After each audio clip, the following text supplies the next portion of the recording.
वनविभागातील कथित कोटेंचा घोटाळा, आरोपांच्या पार्श्वभूमीवर उपोषण मागे, कठोर कारवाईची मागणी कायम. धाबा तालुका बार्शी टाकळी वनपरिक्षेत्रात कथित कोटी रुपयांच्या आर्थिक अपहाराच्या आरोपांनी खळबळ उडाली असताना या प्रकरणी सुरू असलेल्या आमरण उपोषण अखेर वनविभागाच्या लेखी आश्वासनानंतर मागे घेण्यात आलं. मात्र आरोपांच्या तीव्रता आणि स्वरूप लक्षात घेता संबंधित अधिकाऱ्यांवर कठोर व तात्काळ कारवाईची मागणी अधिकच तीव्र झाली आहे. जिल्हाध्यक्ष राजरतन कांबळे यांनी वनपरिक्षेत्र अधिकारी रोहित बोरकर यांच्यावर गंभीर आर्थिक गैरव्यवहार, निधीचा अपहार आणि शासकीय कामकाजात अनियमितता केल्याचा ठोस आरोप करत उपोषणाला सुरुवात केली होती.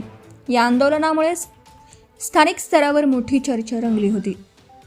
दरम्यान सहाय्यक वनसंरक्षक अकोला वनविभाग यांच्या कार्यालयाकडून 28 एप्रिल रोजी लेखी पत्र देण्यात आलं. या पत्रात संबंधित प्रकरणाची चौकशी करण्याचे आदेश आधीच देण्यात आल्याचं स्पष्ट करण्यात आले असून तक्रारदारास आपले म्हणणे मांडण्यासाठी संधी देण्यात आल्याचं नमूद आहे. तसेच चौकशी अंती दोषी आढळल्यास संबंधित अधिकाऱ्यावर नियमानुसार कठोर कारवाई करण्यात येईल असंही स्पष्ट करण्यात आले आहे. उष्णतेच्या तीव्र लाटेचा विचार करता प्रशासनाने उपोषण मागे घेण्याचे आवाहन केलं होतं. या पार्श्वभूमीवर मंगळवारी 28 रोजी रात्री सुमारे 8 वाजण्याच्या सुमारास वनविभागाचे लेखी आश्वासन मिळाल्यानंतर राजरतन कांबळे यांनी आपले आमरण उपोषण मागे घेतला. तथापि या प्रकरणातील आरोप अत्यंत गंभीर स्वरूपाचा असल्याने केवळ चौकशीच्या आश्वासनांवर समाधान न मानता प्रत्यक्षात दोषींवर कडक कारवाई व्हावी, अपहार झालेल्या निधीची पूर्ण वसुली करावी आणि चौकशी अहवाल सार्वजनिक करावा अशी ठाम भूमिका आंदोलकांनी घेतली आहे.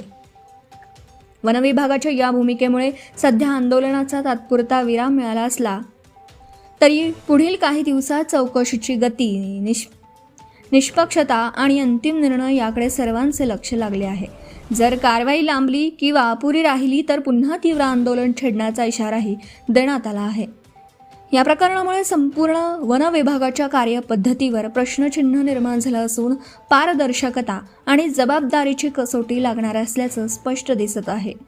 प्रदीप गावंडे, अकोला जिल्हा प्रतिनिधी तथा कार्यकारी संपादक, धुमाकूळ, महाराष्ट्र न्यूज. आपल्या परिसरातील ताज्या आणि महत्त्वाच्या बातम्या पाहण्यासाठी आजच आपल्या धुमाकूळ महाराष्ट्र न्यूजला YouTube वर सबस्क्राईब करा आणि बेल आयकॉन प्रेस करा.